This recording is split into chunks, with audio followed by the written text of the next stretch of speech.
పరమగీత గ్రంథము 4వ అధ్యాయము 16వ వచనం మాత్రమే చదువుకున్నాం. చివరి వచనము పరమగీత గ్రంథము 4వ అధ్యాయము 16వ వచనం మాత్రమే చదువుకున్నాం. ఉత్తర వాయువు ఏదించుము, దక్షిణ వాయువు వేయించేయుము. నా ఉద్యానవనం మీద వెసెసిరి దాని పరిమళములు వ్యాపింపచేయి. నా ప్రియుడు తన ఉద్యానవనమునకు వేయించేయును గాక, తనకిష్టమైన ఫలములను అతడు భుజించును గాక. చిన్న ప్రార్థన చేసుకుందాం. మమ్మల్ని మిగిలిగా ప్రేమించిన మా తండ్రి, ఏమిచ్చి మీరు తీర్చుకున్నాను. మట్టి పురుగులైన మా కొరకు మహామహిమను విడిచి భూలోకవాసిగా, నరుడుగా, దాసునిగా అందరి చేత శ్రమలు పొంది చివరికి మరణాన్ని కూడా పొంది గొప్ప దేవుడు కనుక తిరిగి లేచి దేవా ఆరోహణమై వెళ్తూ నాయన నేను నా కొరకు నీ కొరకు నా దగ్గర నుండి ఆదరణకర్తను పంపిస్తానని చెప్పారు నాయన.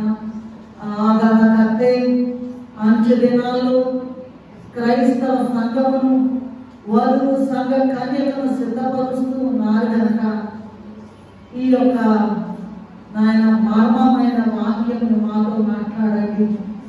ఏమి చేతగాని దాన్ని, తెలివిలేని దాన్ని ప్రభువా మీ ఆత్మ జ్ఞానము సహాయం దయచేయండి.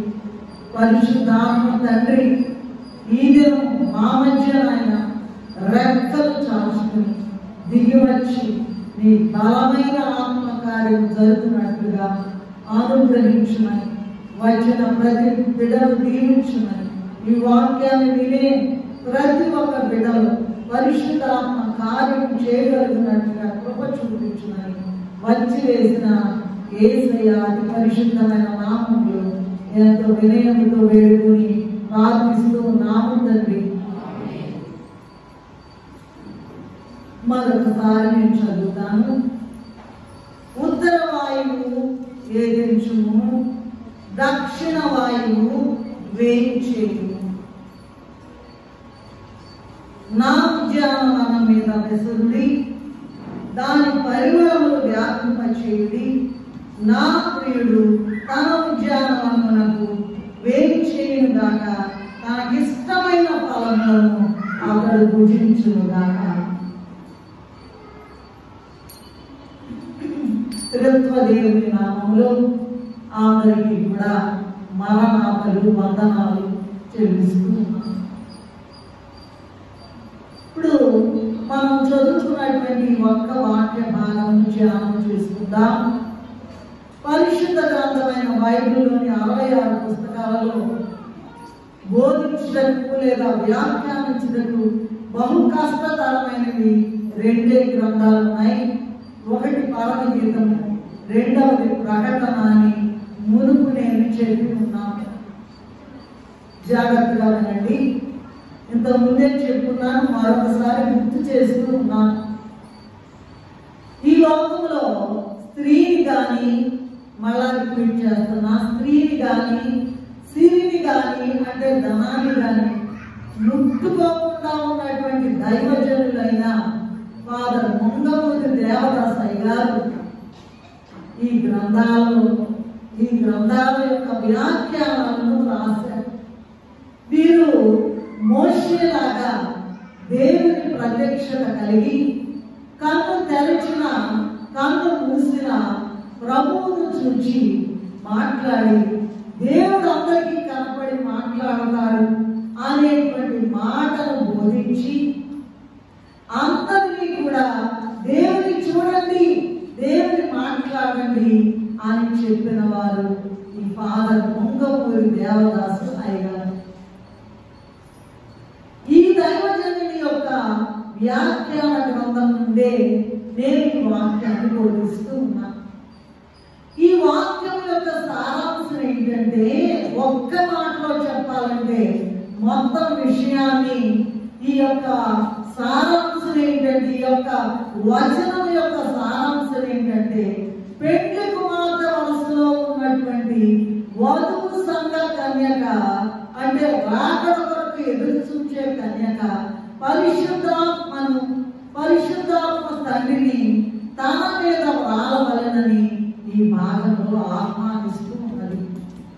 మరియు ఆత్మ ద్వారా తనలో నుండి వచ్చే ఫలముల యొక్క పరిమాణమును అందరికీ తెలియచేయమని పలుకుతూ ఉన్నది. రండి, నా మీదికి రండి, వేయించేయండి, ఏదించండి అని మాట్లాడుతూ ఉన్నది. తన ప్రియుడైన యేసు ప్రభు తన ఉద్యానవనమునకు వేయించేసి, అనగా తన యొద్దకు వచ్చి తనకిష్టమైనటువంటి ఫలములను భుజించునుగా అని పలుకుచూ ఉన్నది. ఎందుకంటే లోకములో అనేకమైనటువంటి సంఘాలు ఉన్నాయి, మందిరాలు ఉన్నాయి, కాపరులు ఉన్నారు. అందరూ వారి వారి యొక్క స్తోమత చొప్పున, భక్తి చొప్పున కట్టుకుంటూ ఉన్నారు. కానీ ప్రియుడైన యేసయ్యకు ఇష్టమైన ఫలములు కేవలము 100 పంటలో లేదా 100 వరుసలో ఉన్న వధువు సంఘ కన్యక వద్ద మాత్రమే ఉన్నాయి. కనుక ఏమంటుందంటే, రండి, ఏమంటుందండి, ఉత్తర వాయువు వేధించుము, దక్షిణ వాయువు వేయించేయము, నా ఉద్యానవనం మీద వెసరుడి, దాని పరిమళమును వ్యాపింపచేయుడి, నా ప్రియుడు తన ఉద్యానవనమునకు వేయించేయుగాక, తనకిష్టమైన ఫలములను భుజించుగాక. సరే, ఈ వాక్యాన్ని కొంతవరకు దైవజనులైన అయ్యగారు ఫాదర్ ముంగంగు దేవదాస్ అయ్యగారు చెప్పిన వ్యాఖ్యాన గ్రంథంలో నుండి విపులముగా ఈ వాక్య సారాంశాన్ని మనము ధ్యానం చేసుకున్నాం. మొట్టమొదటి ఏంటంటే, ఉత్తర వాయువు, దక్షిణ వాయువు అనే మాటలు మనం చూస్తూ ఉన్నాం. ఏం చేయము తర్వాత ధ్యానం చేద్దాం. అసలు ఈ ఉత్తర వాయువు ఏమిటి, దక్షిణ వాయువు ఏమిటి అంటే, ఉత్తర వాయువు దక్షిణ వాయువు అంటే మళ్ళా కొంతమందికి అర్థం కావట్లా, మళ్ళా రిపీట్ చేస్తూ ఉన్నాం. ఉత్తర వాయువు అంటే ఏంటి, దక్షిణ వాయువు, ఈ రెండు అంటే పరిశుద్ధాత్మ తండ్రి మాత్రమే. అంత్య దినాల్లో పరిశుద్ధాత్మ తండ్రి గొప్ప కార్యాలు జరిగిస్తూ ఉన్నారు. వధువు సంఘ కన్యకను సిద్ధపరుస్తూ ఉన్నారు. మేఘంలోకి వెళ్ళడానికి ఎంతో ప్రయాసపడుతూ ఉన్నారు. యోహాను సువార్త 3:6-8 వరకు, అలాగే అపోస్తలుల కార్యక్రమం 2:2 చూసినట్లయితే వేగంగా వీచు బలమైన గాలి అని ఉన్నదట. ఈ వాయువు ఎవరంటే దక్షిణ వాయువు, ఉత్తర వాయువు, పరిశుద్ధాత్మయే. మనం అర్థం చేసుకోవాలి.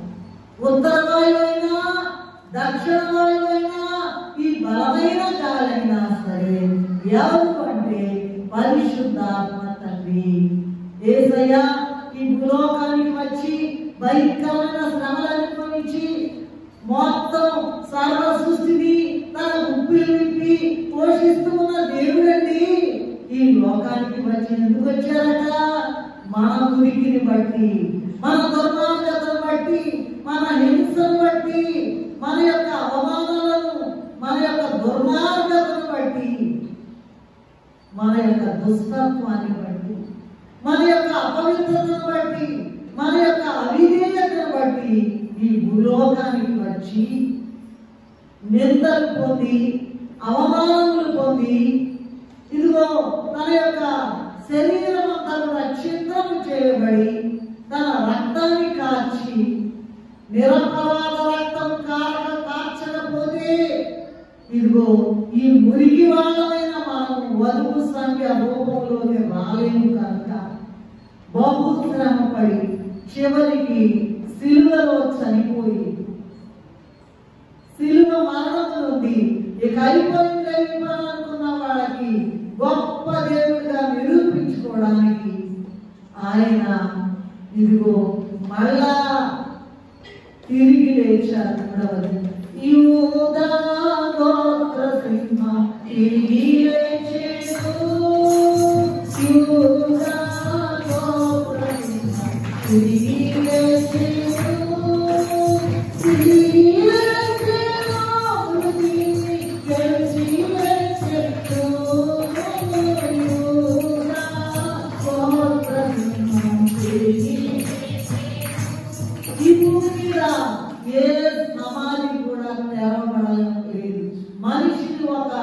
సారి లోపల పెట్టిన తర్వాత సమాధులన్నీ కూడా మూయబడి ఉన్నాయి.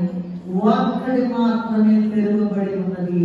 అది యేసయ్య సమాధి. ఎవరిదండి? యేసయ్య సమాధి. ఎంతకన్నా గొప్ప దేవుడు ఎక్కడా కూడా లేడు. అప్పుడు మూడవ దినమున తిరిగి లేచి ఆరోహణమై వెళ్తూ వారిని ఆశీర్వదిస్తూ వెళ్తూ ఉంటే వీళ్ళంతా కూడా ఏడుస్తూ ఉన్నారట. అయ్యా వెళ్ళిపోతే మాకు దిక్కేవారంటే నేను మీకు ఆదరణకర్తను పంపిస్తాను, పరిశుద్ధాత్మ తండ్రిని పంపిస్తాను. ఆయన మిమ్మల్ని ఇదిగో ఆదరించి మిమ్మల్ని మరలానే రెండోసారి వచ్చేటప్పటికి సిద్ధపరిచి మహిమయంలోకి తీసుకుని సిద్ధపరిచి పెళ్లి కుమార్తెను తీసుకుని వస్తాడు కనుక సిద్ధపరచడానికి ఆదరణకర్తను పంపిస్తానని చెప్పారు. అదే ఉత్తర వాయువు అన్న, దక్షిణ వాయువు అన్న. భూమికి ఉత్తరమున పర్వతాలు ఉన్నాయి, దక్షిణమున సముద్రాలు ఉన్నాయి. ఉత్తరము నుండి వీచే గాలి, ఉత్తరం నుండి వచ్చేటువంటి గాలి లేదా వీచేటువంటి గాలి పర్వతాల నుండి వస్తుందట. అందువలన ఇది వేడిగా ఉంటుందట. ఏంటండి?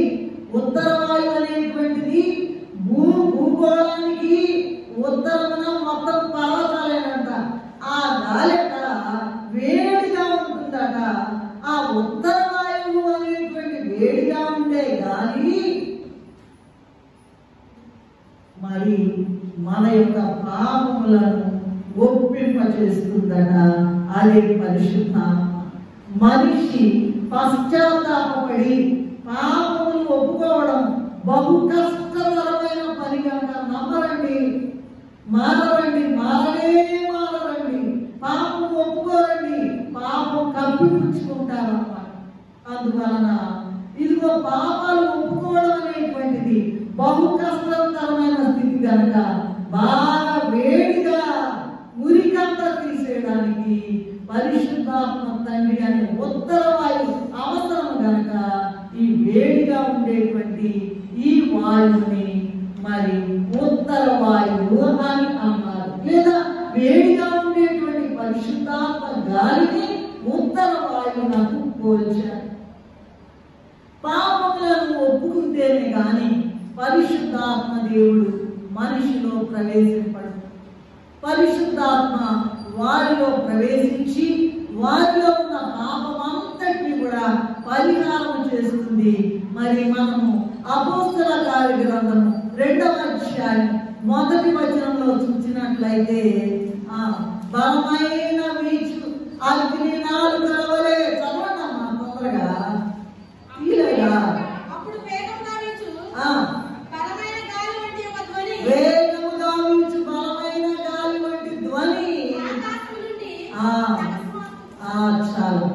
అగ్ని వలె వారిలో ఒక్కొక్కరి మీద వాళ్ళగా వారు ఆత్మపూర్ణులైరి. ఇది ఉత్తర వాయువు, పర్వతాల నుండి వచ్చేటువంటి వేడిగా.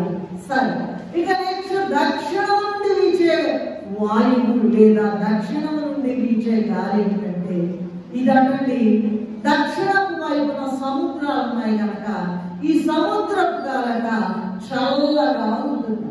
ఎలా ఉంటుందమ్మా? చల్లగా ఉంటుంది. ఈ చల్లని గాలి అది సిద్ధపడిపోయారు కదా, శుద్ధి చేయబడ్డారు కదా ఉత్తర వాయువు చేత. ఇప్పుడట ఈ చల్లని గాలి విశ్వాస లోపల ప్రవేశించి నివసిస్తారట. ఈ మాటను మనం యోహాను సువార్త 14:17 చూడవచ్చు.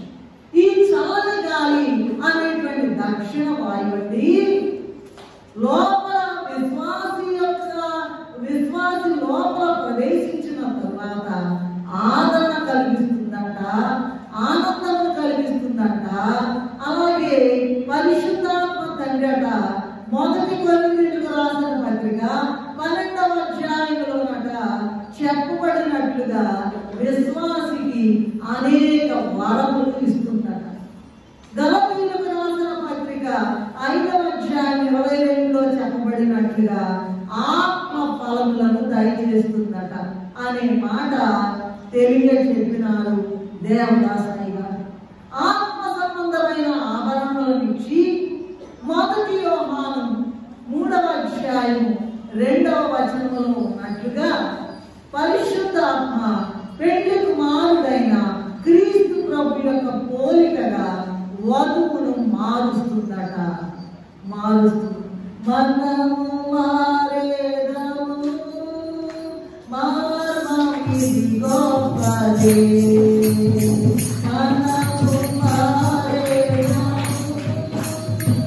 మారమది గొప్పదే.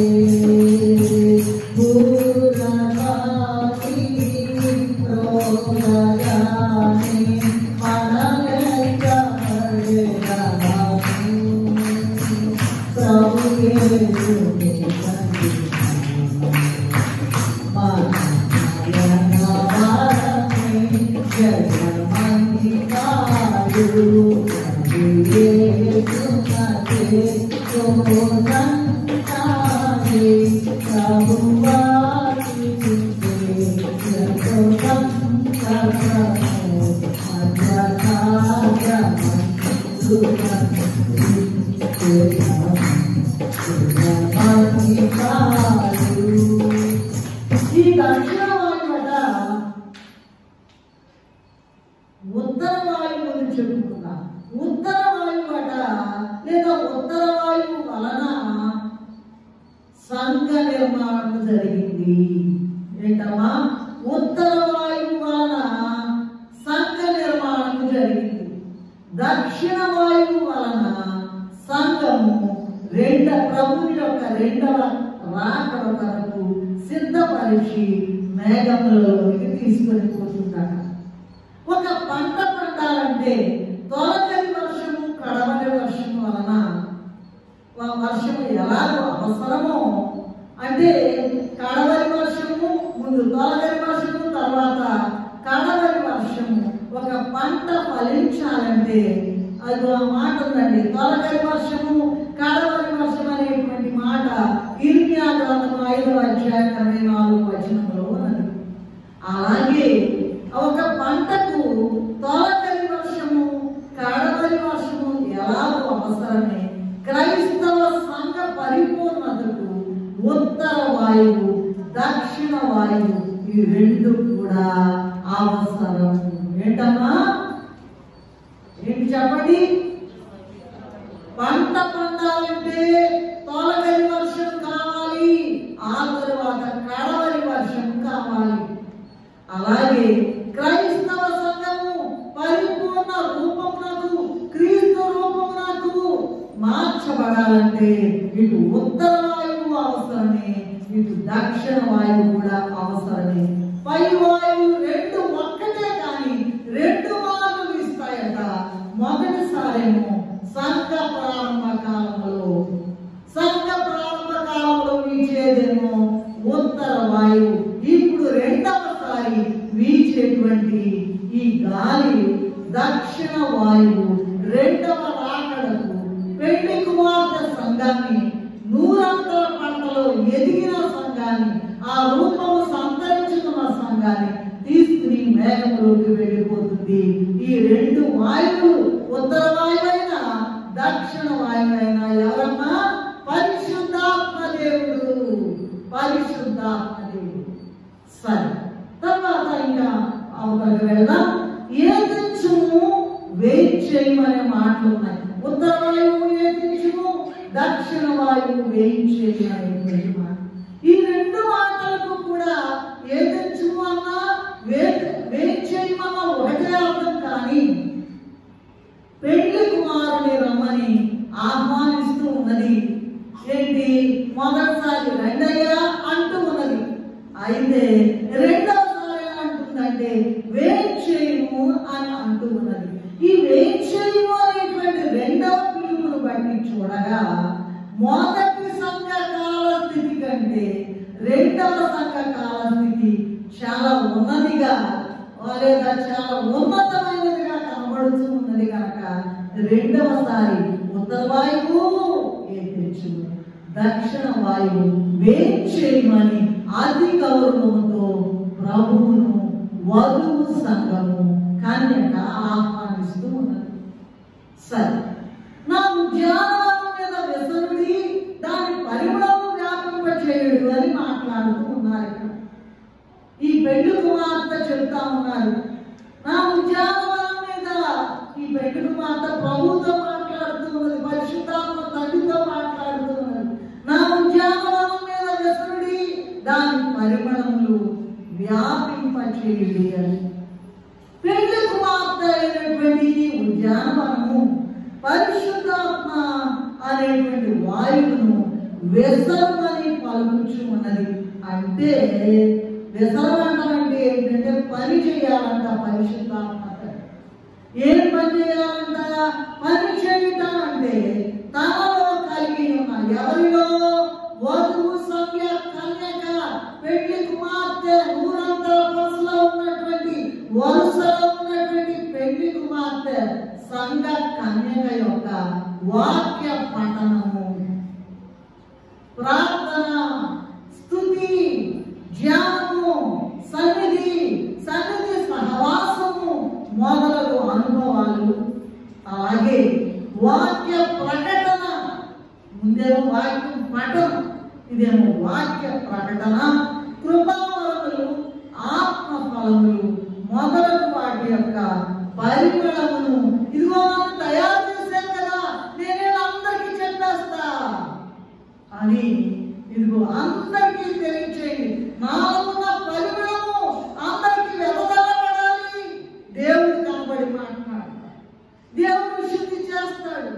దేవుడు ఇదిగో పరిశుద్ధాత్మ దేవుని ఆదరణకర్తగా తండ్రి మహారాజుని పంపించారు. దేవుల్లో కుమారుడు తండ్రి అయిన దేవుడు ఉన్నారు, కుమారుడైన దేవుడు ఉన్నారు, అలాగే పరిశుద్ధాత్మ తండ్రి ఉన్నారు. ముగ్గురు ఒకటే, అదే త్రిత్వ దేవుడు అని మాట్లాడుకుంటూ ఉన్నాము. ఒక్కడే దేవుడు కనుక నేనేది చెప్తానయ్యా, అందరూ కూడా వాక్యం చదువుకోండి, అందరూ కూడా ప్రార్థన చేసుకోండి, స్తుతి చేయండి, ధ్యానం చేయండి, సన్నిధి చేయండి అని అందరికీ చెప్తానని ఆ నాలో ఉన్న పరిమళాన్ని వెదజల్లడానికి మీరు రండయ్యా అని మాట్లాడుతున్నది. కనుక ఎందుకంటే ఈ వరాలు ఇవ్వడం కానీ, లేకపోతే వాక్య ప్రకటన చేయడం కానీ, కృపాఫలములు కానీ, ఆత్మ ఫలములు కానీ ఒక పరిశుద్ధాత్ముడు మాత్రమే వెల్లడిలోకి తీసుకొని రాగలడు కనుక ఇట్లు మాట్లాడుతున్నది. ఏం మాట్లాడుతున్నామా? ఉత్తర వాయువు ఎదిరించుము, దక్షిణ వాయువు వేడి చేయమని మాట్లాడుతున్నది. తర్వాత చూసినట్లయితే నా ప్రియుడు తన ఉద్యానవనమునకు వేయించేయును గాక. ఏమంటున్నామా? నా ప్రియుడు. ఎవరి ప్రియుడు చెప్పండి, ఎవరి ప్రియుడు? ఎవరన్నా ప్రియుడుగా ఉన్న వాళ్ళ చేతులు ఎత్తుతారా? నా ప్రియుడు అనుకునే వాళ్ళ చేతులు ఎత్తండి. అబ్బో చాలా చేతులు లేచినాయి, మధ్యలోనే దించేస్తున్నారు. భయం వేస్తుందా? ఏమా పైకి ఎత్తండి. నా ప్రియుడు యొక్క అనుభవంలోకి వచ్చిన వారు మరి చేతులు ఎత్తారు. చాలా సంతోషం. సరే, ఇప్పటివరకు కూడా ఈ పరిశుద్ధాత్మ దేవుని యొక్క పని వలన పరిపూర్ణమైనటువంటి వధువు సంఘము ప్రియుడైన ప్రభువు యొక్క ఉద్యానవనంలోకి, అంటే అయితే ఉద్యానవనము క్రైస్తవ సంఘ కన్యకనే. ఆ ఉద్యానవనం ఎవరు చేశారంటే ప్రభువే ఏర్పాటు చేశారట. అందుకని తన ఉద్యానవనమునకు నా ప్రియుడు తన ఉద్యానవనమునకు వేయించేయుగా కానీ రావాలని ఎంతగానో కోరుతూ ఉన్నది. ఏదించుము, వేయించేయి. ఉత్తర వాయువు ఏదించుము, దక్షిణ వాయువు వేయించేయి. ఉత్తర వాయువేమో పాపాలను ఒప్పుకొని చేస్తుంది, దక్షిణ వాయువేమో మొత్తం పరిశుద్ధాత్మ తండ్రి వధువు సంఖ్య కన్యకలో నివసించి ఆవరణాలేంటి, ఆత్మఫలములేంటి అన్ని కూడా ఇచ్చివేసి 100% సిద్ధపరిచి ప్రభు రూపంలోకి మార్చి వెళ్ళిపోతాం. అది రాజు యేసు వచ్చునగా రాజ్యము నాకు తెలిసింది. ఎప్పుడు మనం పాడుకునే పాట. సరే, చెబుతున్నా తన ఉద్యానవనము ఎందుకు మాట్లాడుతూ ఉన్నదంటే, క్రీస్తు ప్రభు దేవుడైంది సమస్త మహిమను విడిచిపెట్టి నరుడై భూమి మీదకి వచ్చి నరుడై దాసుడై ఆయన ఎక్కడక్కడ తన అధికారాన్ని ప్రదర్శించలేదు. ఇంకా తగ్గించుకుని కొట్టే వాళ్ళతో కొట్టించుకున్నాడు, ఉమ్మేసే వాళ్ళతో వేయించుకున్నారు, ముళ్ళ కిరీటం పెట్టించుకున్న వాళ్ళతో పెట్టే వాళ్ళతో పెట్టించుకున్నారు, కాళ్ళలో చేతుల్లో మేకులు కొట్టే వాళ్ళతో మేకులు కొట్టించుకున్నారు. ఇదిగో భయంకరంగా రక్తం ఏరులై ప్రవహించి ఆ రీతిగా ఆయన నరుడై దాసుడై తన ప్రాణాలను పెట్టి పని చేసి ఈ ఉద్యానవనమును సంపాదించుకుని, అనగా క్రైస్తవ సంఘాన్ని సంపాదించుకుని ఈ ఉద్యానవనం యొక్క ఫలభరితమైన స్థితి కొరకు తన వాక్య విత్తనం విత్తారట ఈ భూమి మీద.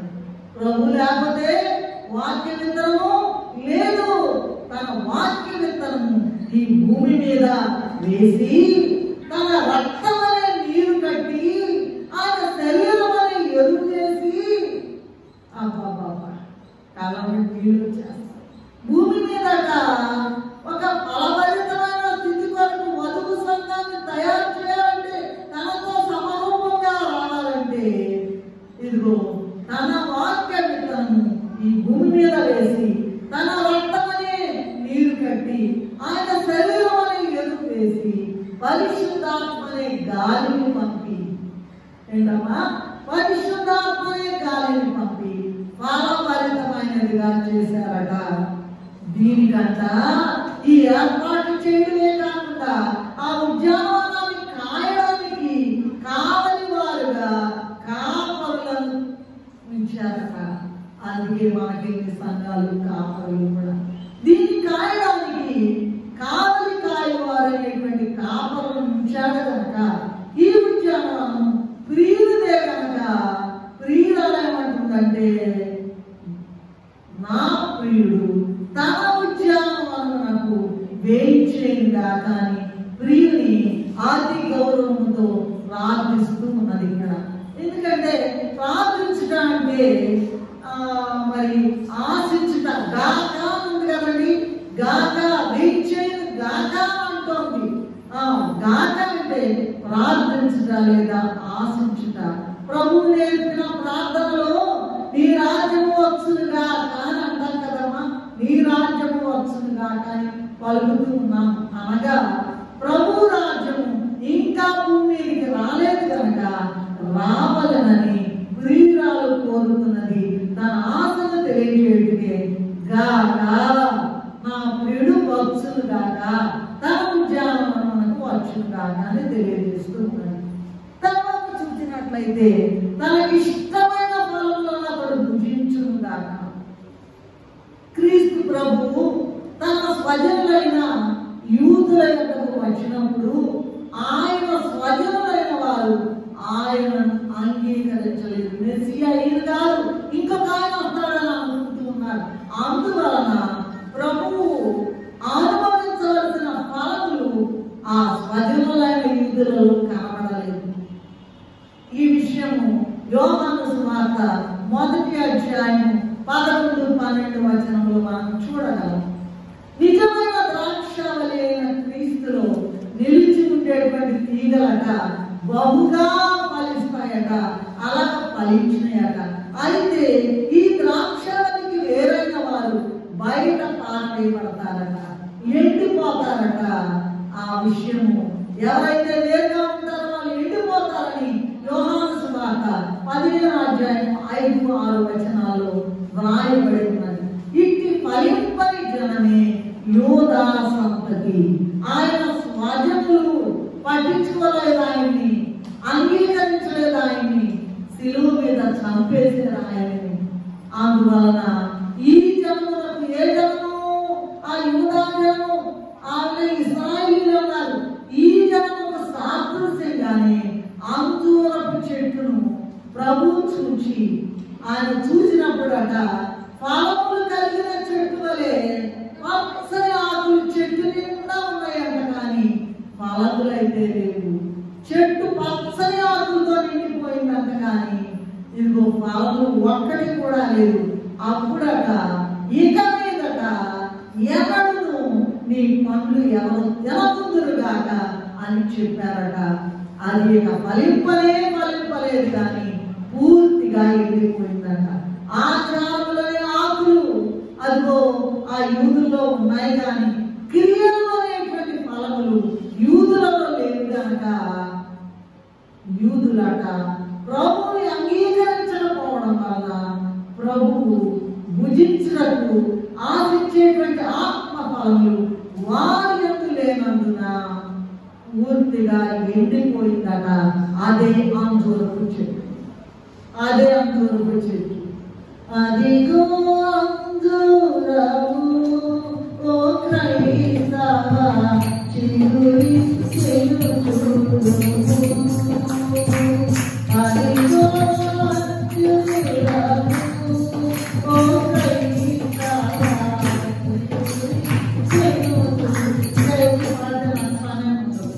అందువలన ప్రభు శపించారు గనక ఫలములు లేవు గనక ఆకులు మాత్రమే ఉన్నాయి గనక ఆచారాలు అయితే ఉన్నాయి కానీ ఫలములు ఒక్కటి కూడా లేకపోవడం వలన ఆ జనమందరూ కూడా పాలస్తీనా దేశంలో లేకుండా ప్రపంచం అంతటా వెళ్ళిపోయారు. శాపం ఇశ్రాయేలీయులు ఆయనను అంగీకరించకపోవడం వలన ఇశ్రాయేలీయులైన వారు యూదులైన వారు ఇదిగో అంజూరపు చెట్టు చూచి ఆయన ఏం చేశారమ్మా, ఇక ఎన్నటికీ కాపు కాయకుండుగాక అని చెప్పారు. అందువలన ప్రభు చెప్పడం వలన అది ఆ అంజూరపు చెట్టు అనేటువంటి ఇశ్రాయేలీయులు పాలస్తీనా దేశంలో లేకుండా చెదరిపోయారు. ఆ ఎండిపోయిన చెట్టు చూసారా ఇప్పుడు చిగురిస్తూ ఉన్నదండి. మత్తయి సువార్త 24వ అధ్యాయము 32వ వచనంలో రాకడ సూచనలో చెప్పారు. అంటే నానా దేశములకు చెదరిపోయిన యూదులందరూ కూడా మరలా పాలస్తీనా దేశానికి చేరుతున్నారు. యూదులు పాలస్తీనా ఉంది కదండి, మా అయ్య రాసిన పాట వెళ్ళుతున్నారన్నమాట నిజము అని రాశారు. సరే మా ఈ పాట పాడుకోకూడదు, టైం కావాలి కదా. కనుక ఇదిగో ఆ అంజూరపు చెట్టు అనేటువంటి యూదా గోత్రీకులు నానా దేశాలకి ప్రభు యొక్క శాపం వల్ల ఆయన అంగీకరించకపోవడం వల్ల శపించారు కనుక వారు నానా దేశములకు చెదిరిపోయి ఇప్పుడు మొదలేసి మరలా పాలస్తీనా దేశానికి చేరుకుంటూ ఉన్నారు. ఇదే చిగురించుట. ఏంటమ్మా? ఇదే చిగురించుట. ఎందుకో తెలుసా? వధువు సంఘము పెళ్లి కుమార్తె రెండవ రాకడలో ఎగిరి వెళ్ళిపోయిన తరువాత 7 ఏళ్ల శ్రమ కాలంలో వీరు చిగురిస్తారట. ఎంత గొప్ప మాట, ఎంత గొప్ప మాట. వధువు సంఘం వెళ్ళిపోయిన తర్వాత 7 ఏళ్ల శ్రమలు వచ్చేస్తాయి. అక్కడ 7 ఏళ్ల పిండి విందు. అప్పుడట ఆ శ్రమకి పట్టుకోలేక అప్పుడు ఫలిస్తారటండి. ఫలము లేని యోధా సంతతి ఎట్లా ఉందో అట్లాగే ప్రస్తుత కాలం ఉన్న నామకార్థ క్రైస్తవులందరి స్థితి ఉంది. ప్రస్తుతము నామకార్థ క్రైస్తవులైన వారి స్థితి కూడా పెద్ద పెద్ద సమాసాలు మాట్లాడి ప్రార్థన చేస్తారు కానీ హృదయంలో ఫలములు లేవు. ఆకులే ఆచారాలైన ఆకులు. ప్రియుడైన క్రీస్తు ప్రభు యొక్క క్రైస్తవ సంఘములోని ఉద్యానవనబడిన వధువు సంఘము వచ్చి నూరంతల పంటలో తయారై తనకి ఇష్టమైన ఫలములను భుజించాలని ప్రియుడైన యేసయ్యని కోరుతున్నది. ఈ వధువు సంఘమునందు ప్రియునికి అనేక ఇష్టమైన ఫలాలు ఉన్నాయట. అవన్నీ కూడా ఇక్కడ రాయడానికి వీలు లేదు కానీ కొన్ని మాత్రమే మనము ధ్యానం చేసుకుంటాం. ఏంటవి? ప్రియుడికి ఇష్టమైనటువంటి ఆనాడు అంజూరపు చెట్టు ఎలా ఉందో, ఆనాడు యూదులు ఎలా ఉన్నారో, ఆనాడు మరి ఇశ్రాయేలీయులు ఎలా ఉన్నారు, ఇప్పుడు కూడా నామకార్థ స్థితిలో ఉన్నటువంటి క్రైస్తవ సంఘం ఉన్నది. భయంకరంగా ఉన్నది. ఫలాలు ఒకటి కూడా లేవట.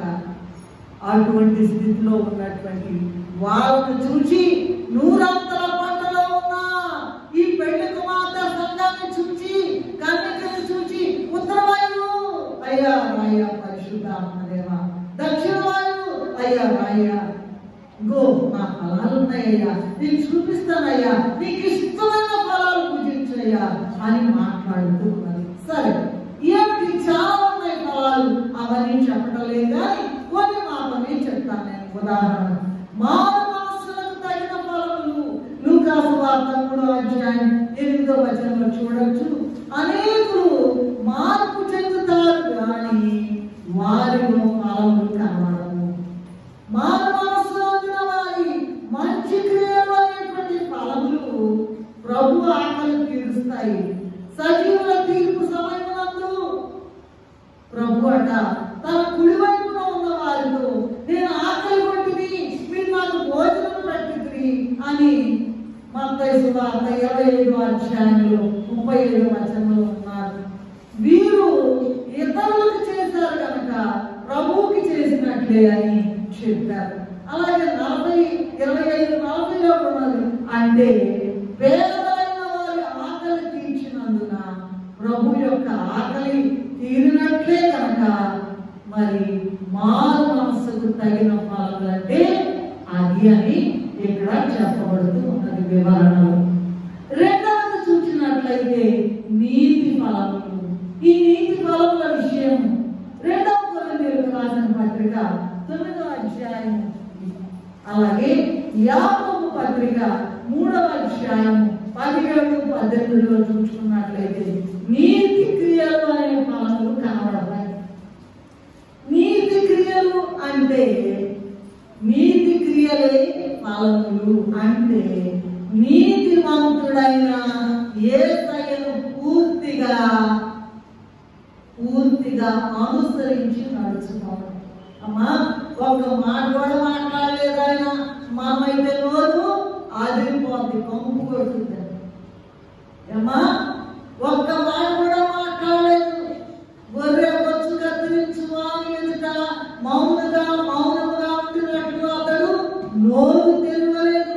నీతి ఫలములు అంటే దేవుడు చెప్పిన ప్రతి దానిని నమ్ముటే నీతి. గలతీయులకు రాసిన పత్రిక 3వ అధ్యాయం 6వ వచనంలో అబ్రహాము దేవుని నమ్మాడు గనుక అతడు నీతిమంతుడిగా తీర్చబడెను. నీతిమంతుడైనందున నీతి క్రియలు చేశాడు అబ్రహాం గారు.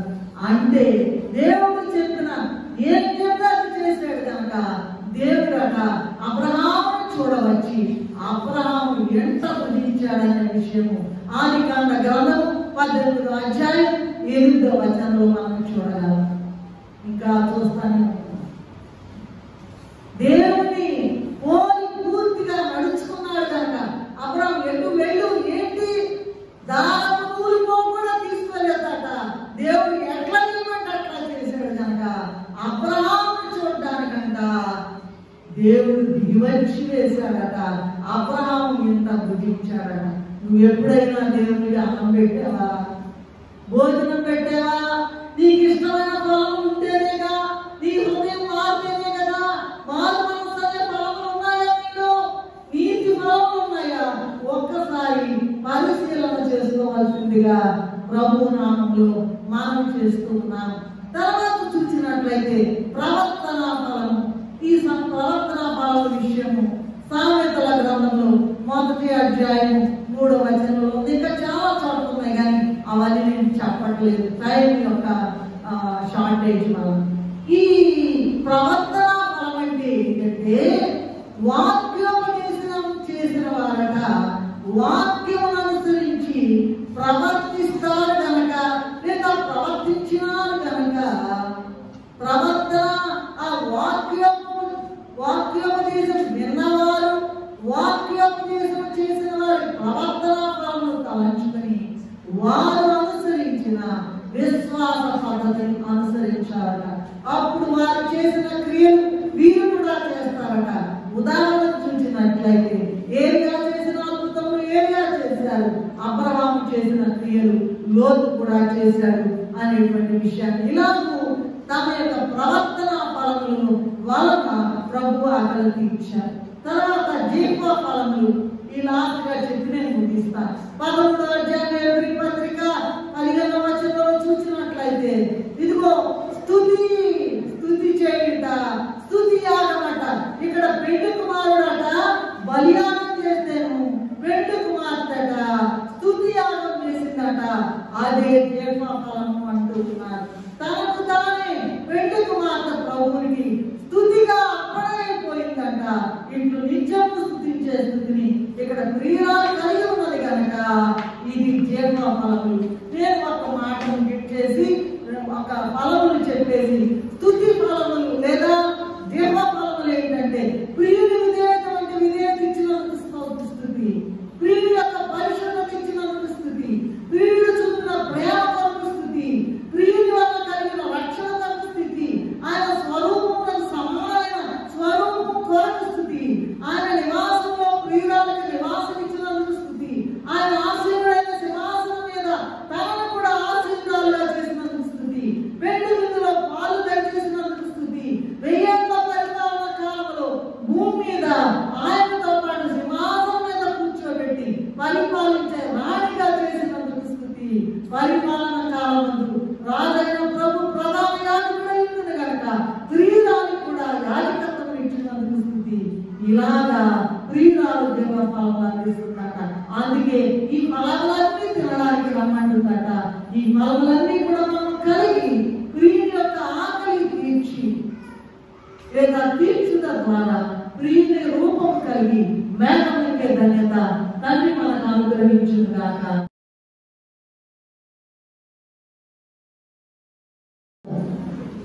అయ్యా ఈ పెళ్లి కుమార్తె వరుస పరమగీతం ఎంత గొప్ప మర్మాలు తీసుకున్నాం నాయన.